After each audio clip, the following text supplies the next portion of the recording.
Footage grab कर लो इनकी गांठ, अच्छा इसलिए ग्रैब कर लो कि गांठ छांट कर लो। मैं बीएमसी प्रेस कॉन्फ्रेंस अटेंड करके थोड़ी और ये बहुत ज़रूरी है आपके लिए। आपको लाइसेंस, हाँ वो लड़के को ना फुटेज दे देना, वो आएगा तो थोड़ी सी दे देना, थोड़ी सी ज़्यादा ना देना, मतलब उसको थोड़ी सी चाहिए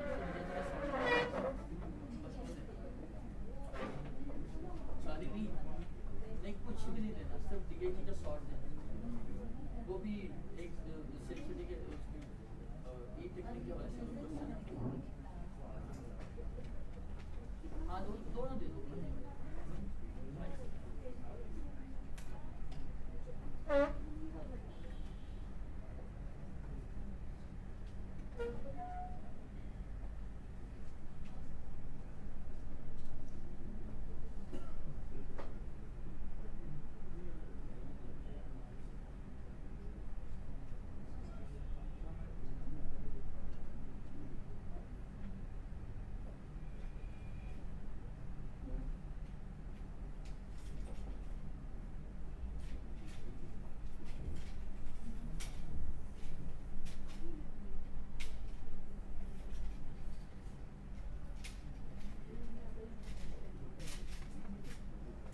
Can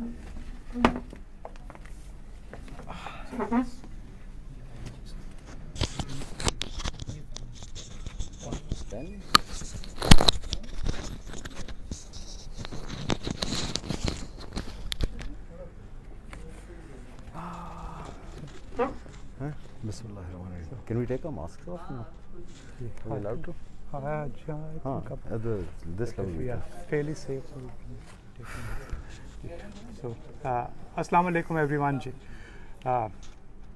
Thank you very much for joining us, and apologies for making you wait. The council was meeting today to discuss some important areas on which there's been a lot of kind of weight. So today we have reached a few decisions that we need to share with you, and they are regarding the exams that Pakistan Medical Commission is supposed to conduct. So first one is about the medical and dental admission tests. We have agreed on the days and the syllabus of the exam. This exam is going to be held online, and it is going to be held between 30th August to 30th September. So it would be continue being held because it is an online exam.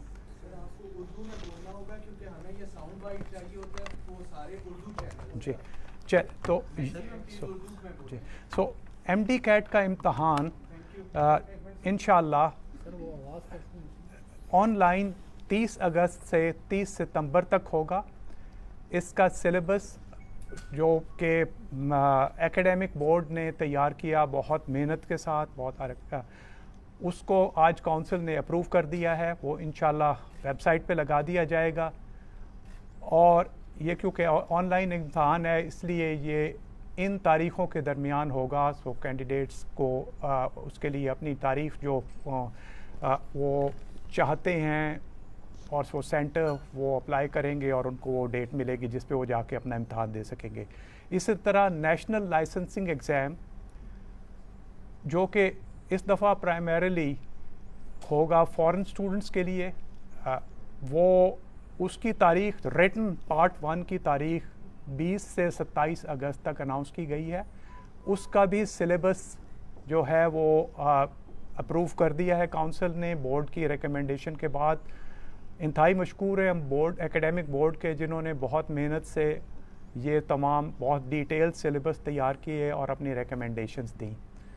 सो इसके बारे में अगर आपको मज़ीद पूछना है या I think आप उसकी टेक्निकल इसमें 2-3 चीज़ें. और एक तो examination regulations, conduct of examination regulations भी आज काउंसिल ने पास कर दी हैं. दी एग्जामिनेशन रेगुलेशंस जो हैं ये लेआउट करती हैं कि किस तरह से एग्ज़ाम्स होंगे, स्टूडेंट्स के क्या मेथडोलॉजी होगी. ये पहली बार पाकिस्तान में कम्प्लीटली कंप्यूटर बेस्ड एग्ज़ाम है, और ना सिर्फ पाकिस्तान में बट इंटरनेशनली होगा. सो MD CAT for the first time in Pakistan, ये पाकिस्तान में भी सेंटर्स में होगा और दुनिया में हर मुल्क में हो रहा होगा जहाँ से बच्चे अप्लाई हमें कर रहे हैं. NLE भी पाकिस्तान में भी हो रहा है और इंटरनेशनली भी हो रहा है. सो ये एक्सेस हर जगह दे रहे हैं. एग्जामिनेशन कॉन्डक्ट रेगुलेशंस हमने पास कर दी हैं, उसके अंदर सारी टर्म्स हैं. जैसे प्रेसिडेंट साहब ने बताया आपको, पहली बार बच्चों के पास ऑप्शन होगी, और कल सुबह से रजिस्ट्रेशन जो हमारे पास कोई 60,000 बच्चा प्री रजिस्टर कर चुका है, कल सुबह से फॉर्मल रजिस्ट्रेशन ऑन हो जाएगी. वो आके अपने सबमिट करें, फ़ीस दें, रोल नंबर इशू हो जाएंगे. इसके साथ हम उनको एक फ्री प्रैक्टिस एग्ज़ाम भी ऑनलाइन दे रहे हैं, ट्यूटोरियल भी दे रहे हैं इसके अंदर, और उसके अलावा अगर वो और एग्ज़ाम करना चाहें प्रैक्टिस एग्ज़ाम तो वो भी कर सकते हैं टिल द एग्ज़ाम स्टार्ट्स. उसके अलावा इनको एक और फैसिलिटी दी जा रही जो पहले कभी नहीं होती थी, शेड्यूलिंग ये खुद कर सकते हैं. सो 15 जुलाई को रजिस्ट्रेशंस बंद होंगी, उसके बाद ये आके अपनी मर्ज़ी का सेंटर सेलेक्ट कर लें. 20 शहरों में सेंटर्स बन रहे हैं पाकिस्तान के, उसमें सेंटर सेलेक्ट करके अपनी पहली 3 ऑप्शनल डेट्स भी दे सकते हैं. अब वो डेट्स अगर अवेलेबल हुई उनको मिल जाएगा. सो 30 दिन का पीरियड है, इम्तहान की विंडो है, उसमें से कोई भी डेट्स उनको चाहिए वो कर लें. अगर खुदा न खास्ता कोई बच्चा बीमार हो जाता है इम्तहान से एक दिन पहले, तो हमने ये भी फैसिलिटी अब दे दी है कि वो आके इम्तहान रीशेड्यूल करा सकता है. सो वो कह सकता है ऑनलाइन आके कि जी मैं बीमार हूँ, कल सुबह नहीं आ पाऊंगा तो मेरा इम्तिहान प्लीज़ 15 दिन के बाद शेड्यूल कर दीजिए। ये भी सहूलत दे दी, क्योंकि जब एक दिन में सिर्फ इम्तिहान होता है, प्रॉब्लम ये होता है कि बहुत सारे बच्चे बीमार हो जाते हैं, कोई और प्रॉब्लम आ जाती है, इश्यूज़, फैमिली इमरजेंसीज, तो उसको भी केटर कर दिया गया है। सो ये तो जहाँ तक इम्तिहान का ताल्लुक है। नेशनल लाइसेंसिंग एग्ज़ाम जो अभी हम लोग अगस्त में कर रहे हैं, वो बेसिकली जो रजिस्टर हमारे पास हुए हैं वो फॉरेन ग्रेजुएट्स हैं जो इंतज़ार कर रहे थे। जो पाकिस्तानी ग्रेजुएट्स हैं इस साल के, वो प्रॉबली लेंगे सेकेंड टाइम। NLE साल में मिनिमम 2 बार, प्रॉबली 4 बार होगा। तो प्रॉबली अब नेक्स्ट NLE होगा हमारा नवंबर में, दिसंबर में, तो वो पाकिस्तान के ग्रेजुएट्स वो उस वक्त ले सकते हैं, वो भी हमने कर दिया। उसके अलावा एक और मेजर स्टेप जो लिया है आज हमने admissions and conduct of programs की रेगुलेशंस भी पास कर दी। जो पिछले साल की थी एडमिशन रेगुलेशंस, वो सिर्फ इस साल की एडमिशंस के लिए थी। अब लॉन्ग टर्म एडमिशंस कर दी हैं हमने, रेगुलेशंस बना दी हैं, बहुत डिटेल्ड है। जितने इश्यूज हमें इस साल नज़र आए हैं स्पेशली प्राइवेट कॉलेजेस के साथ, उनको हमने केटर फॉर कर दिया। एडमिशंस मैंडेटरीली पाकिस्तान का हर कॉलेज के ऊपर अब रिक्वायरमेंट है 30 जून, यानी जो अभी 30 जून आ रही है, उस वक्त तक सब कॉलेजेस की एडमिशंस खुलनी ज़रूरी है। लास्ट मिनट ये जो भागदौड़ होती है वो ख़त्म। 30 जून को ये एडमिशंस खोलेंगे। आपको बता सकता हूँ आखान यूनिवर्सिटी ऑलरेडी खोल चुका है, NUMS is just about to open, बकिया भी सब खोले। बच्चों के पास 6 महीने 5 महीने होंगे, इंटरव्यूज़ दें, जाके देना चाहते हैं, जो अगर कोई टेस्ट रखना चाहता है रखें, जो भी क्राइटेरिया बनाते हैं। काउंसिल ने अपने पास, कमीशन ने ये पावर रखी है कि हम हर एडमिशन को रिव्यू कर सकते हैं, और उसका मेरिट स्ट्रक्चर जो भी डिक्लेयर होगा वो पब्लिकली होगा। कोई बच्चा आपका मेरिट लिस्ट से पहले एडमिट नहीं हो सकता। एक मेरिट लिस्ट निकालेगा हर कॉलेज, और उसी मेरिट लिस्ट के ऊपर बच्चे अपनी एडमिशन ले सकते हैं। अगर कोई बच्चा माशाल्लाह हाई मेरिट पे आ जाता है, पैसे नहीं है प्राइवेट कॉलेज आने के लिए, उसको हमने टाइम दे दिया, वो नेशनल स्कॉलरशिप फंड जो PMC का है उसको अप्लाई करके हमसे स्कॉलरशिप भी ले सकता है, ताकि उसकी एडमिशन कैंसिल ना हो जाए। वो भी स्ट्रक्चर हमने उसमें डाल दिया गया है। सो ये सारी चीज़ें हमने उसको केटर कर दी। तीसरी मेजर डिसीजन जो आज काउंसिल ने किया है, और वो इंशाल्लाह आई थिंक 15 दिन में लॉन्च कर देंगे, for the first time Pakistan में हर एग्जिस्टिंग डॉक्टर की बायोमेट्रिक वेरिफिकेशन मैंडेटरीली इंशाल्लाह 15 जून के बाद स्टार्ट हो जाएगी। सो हर डॉक्टर को जाके अपनी मैंडेटरी करनी है बायोमेट्रिक वेरिफिकेशन, CNIC वेरिफिकेशन, ताकि हमें पता चले कि हमारे डॉक्टर्स हैं कहाँ, किधर हैं, कौन हैं, कौन सी प्रैक्टिस कर रहे हैं, किस अस्पताल में कर रहे हैं, सारा डेटा हमारे पास आए हमारे पास, ताकि फुल एक कंप्लायंस मौजूद हो हर प्रैक्टिशनर की। वो भी हमने कर दिया।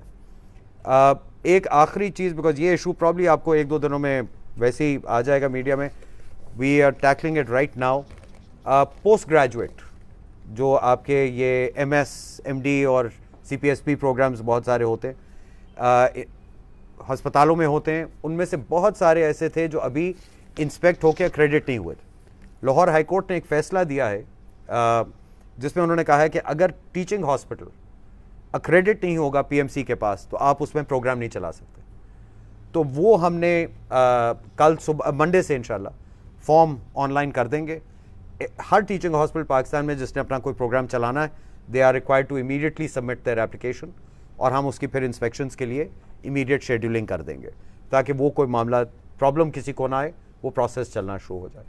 तो प्रिंसिपली डिसीजंस और भी बहुत सारे, बट कोर डिसीजन जो हमारे इशूज़ थे। सो MD CAT is on, national licensing exam भी हो रहा है, नेशनल इक्विवेलेंस बोर्ड एग्ज़ाम बाहर के ग्रेजुएट्स का पाकिस्तान में आने के लिए उसकी डेट्स हमने फिक्स कर दी हैं, which is October first week, मगर उसका सिलेबस अभी हमें बोर्ड से आना है, वो आ जाएगा आई थिंक डेंटल का भी NLE dental, because foreign graduates में कोई नहीं है डेंटल, वो बाद में होगा, तो उसका भी सिलेबस हम लोग 24 को जो हमारी मीटिंग है उसमें हम लोग इंशाल्लाह अप्रूव कर देंगे। तो ये मेजर डिसीजंस हैं जो आज के जी। इस साल सर 3 सब्जेक्ट के पेपर हो रहे हैं, फिजिक्स, बायो और जो दूसरा FSC के। जी FSC के। सर जब ये बच्चे मेडिकल कॉलेज के लिए पेपर देंगे तो ज़ाहिर 50% ये भी इंक्लूड होगा, FSC के मार्क्स भी इंक्लूड होंगे 50%। पब्लिक सेक्टर में मैंडेटरी होगा, या पब्लिक सेक्टर में वो अपने हर प्रोविंस अपना बनाएगा मेरिट, प्राइवेट कॉलेजेस अपना सर, बनाएंगे। जो रिपीटर्स हैं उन्होंने तो 9 पेपर दिए हुए हैं। रिपीटर जो रिपीटर्स जो पिछले साल जिन्होंने पेपर जिन लोगों ने एफएससी का एग्जाम नहीं दिया, पहले दिया हुआ है, वो दोबारा दे रहे हैं। आप improve करने के लिए। देखिए, ये फैसला तो कॉलेजेस ने करना है या गवर्नमेंट ने करना है, जो उन्होंने एडमिट करने हैं बच्चे। तो आप बनाते हैं ना कि 50%। नहीं जी, वेटेज हमने, ये मैं क्लैरिफाई कर ये दूं, clarify कर दूं। इसीलिए कहा कि रेगुलेशंस हमने बना दिए। कानून के तहत, पीएमसी एक्ट के तहत पब्लिक कॉलेजेस जो होते हैं उनके मालिक होते हैं प्रोविंसेस या फेडरल गवर्नमेंट। उनकी वेटेज हर प्रोविंस अपनी अपनी मेरिट लिस्ट स्ट्रक्चर बनाएगा। सिर्फ रिक्वायरमेंट यह है कि एमडी कैट को 50% आप वेटेज देंगे पब्लिक कॉलेज के लिए। पंजाब क्या बनाता है मेरिट का स्ट्रक्चर, वो एफएससी को 30% देता है, मैट्रिक को 20 देता है। सिंध एफएससी को 50% देता है, मैट्रिक नहीं कंसिडर करता। ये उनकी मर्जी है, ये हम नहीं डिटर्मिन करेंगे। कोई एक कॉलेज सर अपनी कर सकता है? जी मैं अब अर्ज कर रहा हूं, जो प्राइवेट कॉलेजेस हैं कानून में ये लिखा है कि वो अपना क्राइटेरिया बनाएंगे। हमने जो रेगुलेशंस आज अप्रूव की हैं उसमें हमने ये लिखा है कि जो भी कॉलेज पिछली इंस्पेक्शन के तहत लास्ट उसकी जो भी इंस्पेक्शन होगी, अगर वो ए ग्रेड है यानी ए ग्रेड एंड अबव, तो वो जो मर्जी अपना क्राइटेरिया बनाए। रिव्यू हम जरूर करेंगे रीजनेबलनेस के लिए, मगर क्राइटेरिया वो खुद बना ले। जो कॉलेज ए ग्रेड से कम है उसके ऊपर हमने रिस्ट्रिक्शन लगा दी है कि आई थिंक 20% या 25% मैंडेटरी एमडी कैट जरूरी है, और उसी तरह से I think certain percentage FSc की है। एमडी कैट का पास मार्क्स 65% कर दिए गए हैं, सॉरी मैं भूल गया था, 65। एनएलई के पास मार्क्स 70%, ठीक है जी।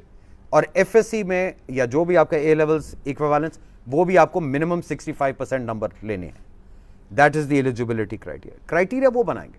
सो एक प्राइवेट कॉलेज जरूर अपना क्राइटेरिया बना सकता है, हमने वेटेज नहीं उस तरह से डिटरमिन करी। पिछला साल कई मरतबा हमने देखा कि यहाँ पर एहतजाज और धरने दिए गए फॉरेन ग्रेजुएट्स की जानिब से। जी, उनके कुछ मसाइल गालबन अब तक भी बाकी हैं, जिसमें जो ब्लैक लिस्ट और ग्रे लिस्ट कॉलेजेस थे इंटरनेशनली, वो एक तो कहाँ तक उनका इशू पहुँचा, दूसरा जो बलूचिस्तान और फाटा के स्टूडेंट्स साल भर एहतजाज करते रहे मुख्तलिफ मौके पे कि उनका कहना था कि उनको जो प्रॉपर सीट्स एलोकेशन है वो नहीं हो पाई।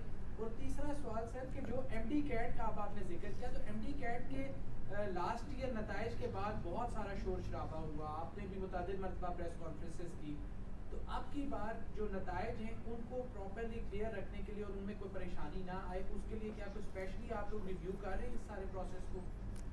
आपके तीसरे सवाल का जवाब पहले। जी जी ठीक है। एमडी कैट का प्रेजेंट साहब ने अभी आपको बताया ना, एमडी कैट का सिलेबस एकेडमिक बोर्ड ने बनाया। आज चेयरमैन एकेडमिक बोर्ड को हमने काउंसिल में मधु किया था, उन्होंने हमें पूरी ब्रीफिंग दी। उनकी जो कमेटी थी एक काउंसिल उनके बोर्ड की जिसने सिलेबस बनाया, आई थिंक 44 मीटिंग्स उन्होंने की हैं, और बोर्ड ने कोई 15 मीटिंग्स उसके ऊपर की। तो इन लोगों ने बेतहाशा काम करके, उसके अलावा जो उन्होंने हमें बताया है कि हर सूबे के उनके प्रोविंशियल सिलेबसेस को बुलवाया, आईबीसीसी, बल्कि पहली बार ए लेवल के भी सिलेबस को सामने कंसिडर किया गया है।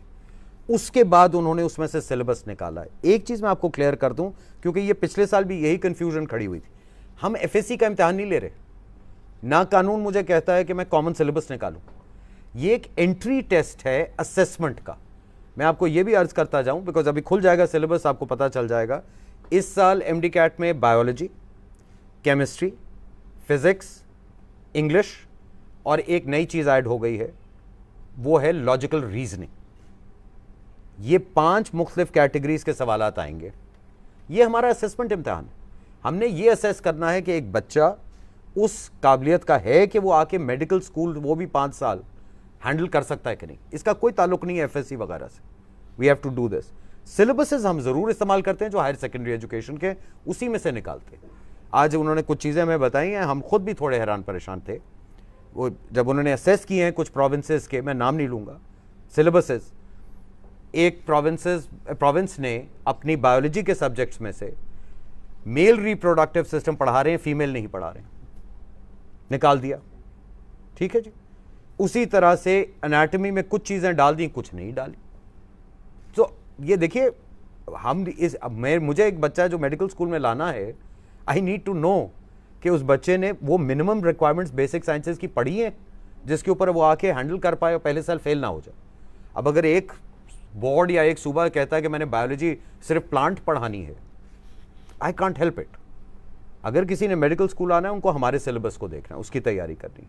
So that is why. और लॉजिकल रीजनिंग इसलिए डालिए क्योंकि हम ये भी असेस करना चाहते हैं कि बच्चों की कॉमन सेंस रीजनिंग कैपेबिलिटीज़ क्या हैं, प्योर मैथमेटिक्स को देखते हुए। लॉजिक इज़ मैथमेटिक्स, तो वो भी डाल दिया। सो ये तो आपके तीसरे सवाल का जवाब है। और इस बार आई डोंट थिंक आपको कोई प्रॉब्लम उसमें नज़र आएगी। It's our syllabus, it's ours, हमें किसी प्रोविंस के ऊपर रिलाई नहीं करना होता। उसके बाद आपका सवाल था फॉरेन स्टूडेंट्स। फॉरेन स्टूडेंट्स का मैंने अभी अर्ज किया, उनका बेसिक मसला ये था कि उनके पाथवेज हैं। हमने यूनिवर्सिटीज़ असेस की थी, कॉलेजेस असेस की थी, प्रेसिडेंट साहब हेडेड दैट टीम। देखिए कुछ कॉलेजेस को हमने लिस्ट ए में ले आए कि ये हम रिकग्नाइज करते हैं, उनकी लाइसेंसिंग हो गई। जो बी और सी है उसके ऊपर एक पाथवे है जिसमें उसको नेशनल लाइसेंसिंग एग्जाम देना है, वो अब अगस्त में आपको आज अनाउंस कर दिया, 20 अगस्त से वो लाइसेंसिंग एग्जाम शुरू हो जाएगा। अल्हम्दुलिल्लाह रजिस्टर करिए, आके इम्तिहान दीजिए, इंशाल्लाह पास करें, आपको लाइसेंस मिल जाएगा। पहला सवाल आपका एचईसी था शायद, फाटा और बलूचिस्तान। वो एचईसी की स्कॉलरशिप है, फाटा बलूचिस्तान नहीं होता, एचईसी की स्कॉलरशिप प्रोग्राम है। देखिए उससे मेरा कोई ताल्लुक नहीं, ना पीएमसी के से कभी ताल्लुक था, ये कन्फ्यूजन क्रिएट की गई थी। एचईसी का प्रोग्राम है, एचईसी ने कुछ सीटें उनको चाहिए थी, पब्लिक कॉलेजेस में सीटें चाहिए थी ताकि वो अपने स्कॉलरशिप के जो सिलेक्ट करें बच्चे वहाँ पे उनको भेज सकें। वो सीटें उनको हर प्रोविंस से लेनी थी, हर प्रोविंस के पास जाना था जिनके पब्लिक कॉलेजेस थे, जो मालिक हैं, और उनसे कहना था मुझे सीटें एलोकेट कर दें, क्योंकि उन सीटों का खर्चा प्रोविंस उठाता है।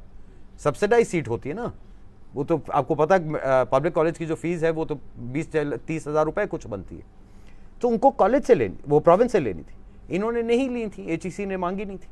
लास्ट मिनट पे कोशिश की, प्रॉब्लम आई, प्रोविंसेस ने कर ली है, सीटें दे चुके थे पहले, प्रोविंसेस हमारे पास आए, सब हमारे पास है, हमने कहा हम कर देते। हमने प्रोविंसेस ने जो अपने पब्लिक कॉलेजेस असेस करवाए हमसे, उनको असेस करके हमने सीटें इन्हांस कर दी, ठीक है। अब कॉलेज प्रोविंसेस ने हमसे जितनी सीटें मांगी हमने उनको असेस करके दे दी। वो एचईसी ने बच्चे नॉमिनेट भी कर दिए हैं, तो आई थिंक वो मसला तो हल हो चुका है। और जी कोई सवाल? सर ये पिछले साल भी सर हमने देखा था कि जो वेटेज का मिसाइल थे, इस साल भी वेटेज के मिसाइल में समझ आ रहे हैं। आपने जैसे कहा कि कानून के तहत मिनिमम 50% वेटेज जो आपकी तरफ से public college, minimum public college minimum 50% जी, वो जो आप सवादीद आपकी बढ़ाई भी जा सकती है। तो सर इसकी वजह से जो ए लेवल वाले स्टूडेंट्स हैं, जो एमडी कैट में जिनके स्कोर्स 190s में होते हैं या 180s में होते हैं, उनको सर मौका नहीं मिलता है। दुनिया की अच्छी यूनिवर्सिटीज में उनको एक्सेप्टेंस रेट आप देखें तो बड़ा अच्छा है। When they come to Pakistan, they cannot get into a very good reputed medical college. Now, what is the? मैं आपको देखिए एक फिगर, आप लोग फिगर से भागते हैं, हम लोग फिगर्स पे काम करते हैं। इस वक्त A2 का इम्तहान हो रहा, अभी आई थिंक गवर्नमेंट ने अलाउ किया A2 का इम्तहान। 21,000 बच्चे हैं पूरे पाकिस्तान में जो A2 का इम्तहान दे रहे थे, लेस देन 10,000 साइंस, ठीक है जी। पिछले साल मेरे पास जो बच्चों ने एमडी कैट दिया उसमें से 6,000 थे अप्रॉक्सीमेटली जो ए लेवल स्टूडेंट थे, 1,20,000 थे जो एफएससी थे, ठीक है जी। तो एक पहली बात तो ये समझ लीजिए कि 5% से कम, दैट इज द नंबर। मगर दो चीजें कर रहे हैं, इवन दो 5% से कम है, हम वो हैं तो हमारे ही बच्चे ना, किसी को हम लोग डिस्क्रिमिनेट नहीं करना चाह रहे। आपको मैंने अर्ज किया पहली बार बोर्ड ने ए लेवल के भी सिलेबस को कंसिडर किया है जब उन्होंने उसको इक्वेट किया, तो that is been taken care of. अब आ जाए पब्लिक कॉलेज, मैं फिर अर्ज किया मेरे पास पावर नहीं है, सूबा फैसला करता है। अगर सूबों की ये मर्जी है, वो कहते हैं कि आईबीसीसी का इक्विवेलेंस इस्तेमाल होगा, तो वो उनकी मर्जी है, मेरी नहीं, मैं कुछ नहीं कर सकता, मेरे पास कानूनी कोई पावर अथॉरिटी नहीं है। नहीं है, नहीं है, कानून में 50% फिक्स्ड है, मैं उसको 51 नहीं कर सकता। नहीं सर, कानून में सूबे की पावर है 50% अपना क्राइटेरिया बनाने की। हाँ, सूबा कर सकता है, सूबा डिसाइड कर ले 60% दे दो, वो उनकी मर्जी है, मेरी नहीं। प्राइवेट कॉलेजेस की हद तक हमने जो अभी रेगुलेशंस बनाई हैं उसके अंदर हमने उनको कहा है आप अपना क्राइटेरिया बता दीजिए। ज़रूर प्राइवेट कॉलेज आके एक क्राइटेरिया बना सकता है जहां वो अपनी इक्विवेलेंस कर सकते हैं ए लेवल और एफएससी की।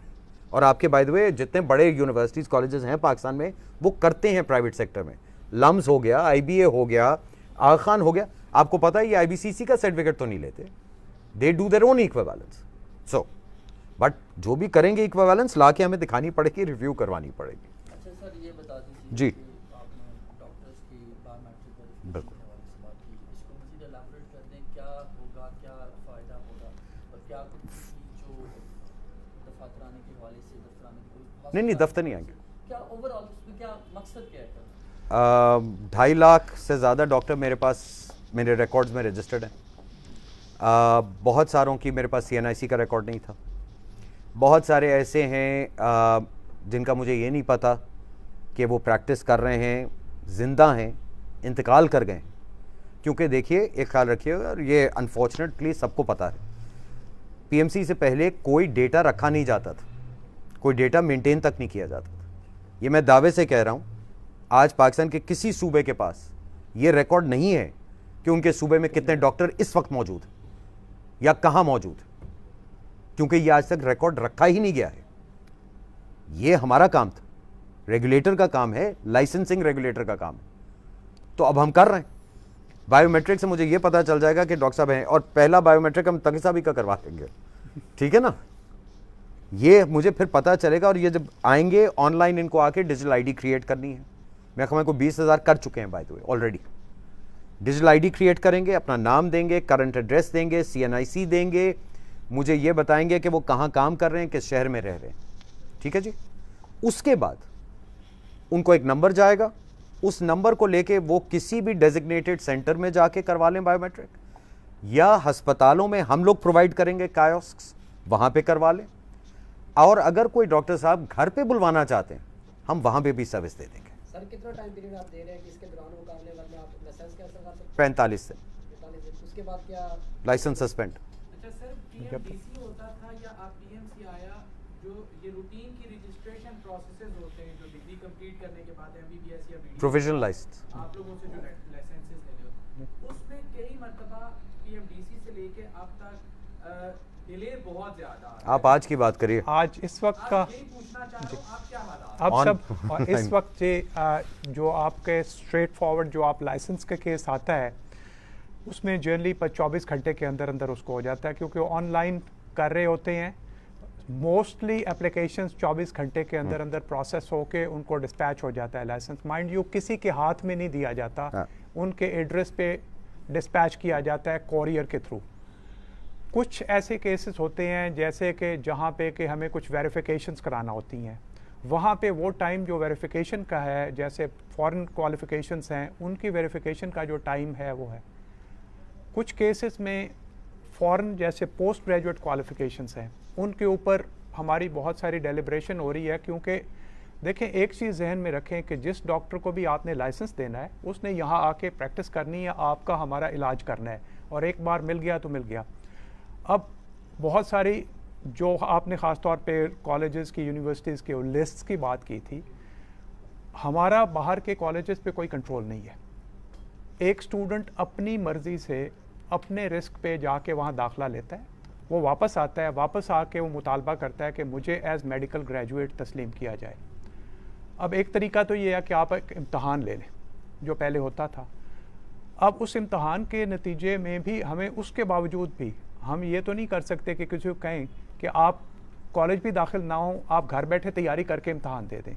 सो आपको ये असर्टन करना है कि जहाँ से वो पढ़ के आया है, क्या वो एक वैलिड कॉलेज है, जिसके लिए बाकायदा एक क्राइटेरिया बना दिए गए, जिसमें कहा गया कि वो कॉलेज जो कि उस मुल्क से जहाँ का रेगुलेटर को दुनिया के बड़े रेगुलेटर तस्लीम करते हैं, उनकी बाकायदा प्रॉपर तरीके से उन इंस्टीट्यूशंस की इंस्पेक्शंस वगैरह करके कर रहे हैं, उनको एक डिफरेंट कैटेगरी में डाला गया। जो उसमें नहीं आते थे, उन स्टैंडर्ड पे पूरे आते थे, और कोशिश की गई कि जो अच्छे कॉलेज से आए उसके लिए वापसी पे रास्ता सीधा किया जाए।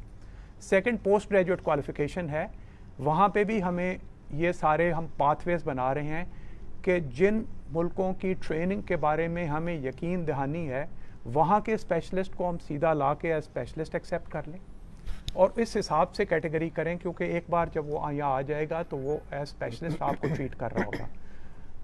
जो ऐसे केसेस होते हैं जहाँ पे के वेरिफिकेशंस की चाहिए होती हैं या दोबारा असेसमेंट डिग्री की चाहिए होती है, वहाँ कुछ टाइम लगता है, और वो हमें कानून 3 महीने का टाइम देता है। जो सीटी क्लास या दीगर सर्टिफिकेशंस हैं जो आपसे मुतल्लिका लेनी होती हैं मुख्तलिफ स्टूडेंट्स को या डॉक्टर्स को, क्या उसके लिए भी आप यही 2 दिन का ही टाइम जी पीरियड? देखिए, प्रोसेस सारे ऑनलाइन हो गए हैं। अच्छा, आप अप्लाई करते हैं, अब इस वक्त आपकी कोई आप कितने अरसे में मिल जाता है वापस? जी वही बात कर रहा हूँ कि अगर आप इस वक्त अपना रिन्यूअल लाइसेंस कर रहे हैं और आपके सारे डॉक्यूमेंट इन ऑर्डर हैं, तो आपको सेम डे मिल जाएगा, आपका सेम डे डिस्पैच हो जाएगा, प्रोसेस हो जाएगा, अगले दिन तक सुबह डिस्पैच हो जाएगा।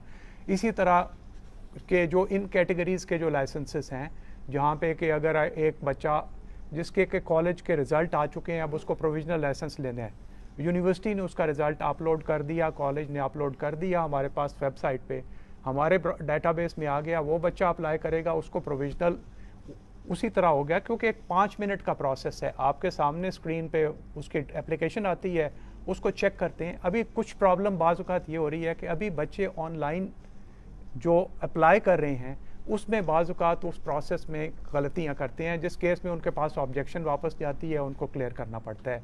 लेकिन उस केस में भी उसी वक्त उसको SMS चला जाता है, ईमेल चली जाती है कि आप ये ऑब्जेक्शन रिमूव करें।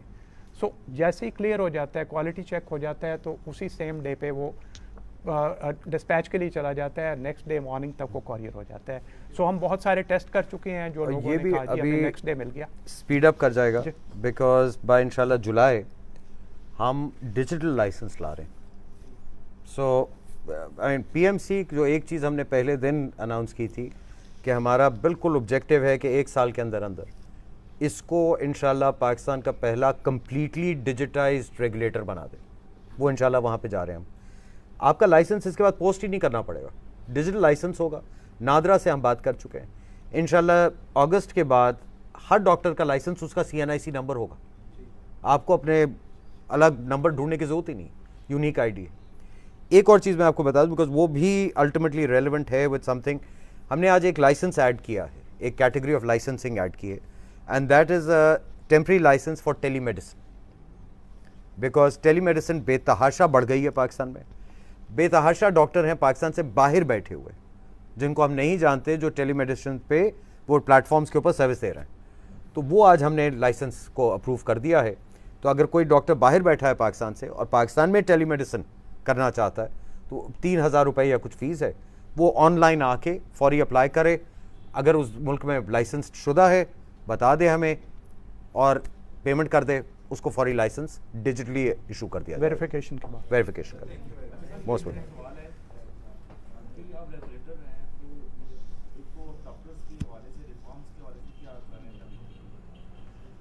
डॉक्टर्स के रिफॉर्म का क्या मतलब? अच्छा, इसमें थोड़ा सा हम कोड ऑफ एथिक्स को बता दें कि हम रिव्यू कर रहे हैं। नहीं, वो देखिए, मैं इसीलिए कहा कि अभी रेगुलेशंस आप पढ़ लीजिएगा, तो मैं इतना टाइम नहीं लेना चाह रहा था। अभी जो हमने कॉन्डक्ट ऑफ प्रोग्राम्स की है, उसके अंदर पहली बार by the way house jobs का क्लियर कर दिया है। अब एक टीचिंग हॉस्पिटल, कोई भी अस्पताल जहां हाउस जॉब होना है, उसको पहले हमारे पास आके इंस्पेक्शन करा के क्रेडिट होगा और हाउस जॉब की सीटें एलोकेट होंगी। खुलेआम नहीं होगा, नहीं जी, पहले खुलेआम, पहले खुले था, अब सीटें एलोकेट होंगी और हर हाउस जॉब पेड होगा, अनपेड हाउस जॉब्स नहीं होंगे। और हर हाउस जॉब के रिजल्ट हमें दिया जाएगा। नहीं, ये पहले मौजूद नहीं था जी। पे का भी रख रहे हैं कि कितनी होगी मिनिमम पे? 5000 भी दी जाती है 5 साल रीड पढ़ने के बाद। भैया आप कानून तो पढ़ लें आप लोग। PMC एक्ट में लिखा है, पार्लियामेंट ने लिखा है कि आप वो पे करेंगे जो पब्लिक सेक्टर में पे किया जा रहा है। तो आप लोग पढ़ तो लेना, उसके बाद हमसे पूछें। अब अगर नहीं दे रहे, अपने जानने वाले आज भी मेडिकल ट्राइब्यूनल है, कंप्लेंट फाइल करें। मेडिकल ट्राइब्यूनल मौजूद है, कंप्लेंट फाइल करें। जेल खाना है इसका, तो जेल खाना मौजूद है। ठीक है जी, थैंक यू। ओ यार, ये वोट है, ये किसका है?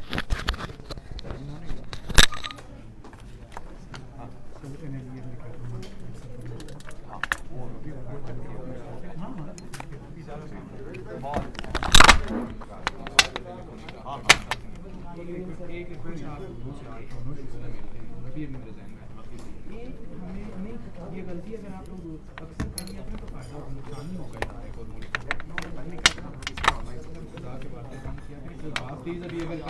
एक बात अगर करने तो मेरी बड़ी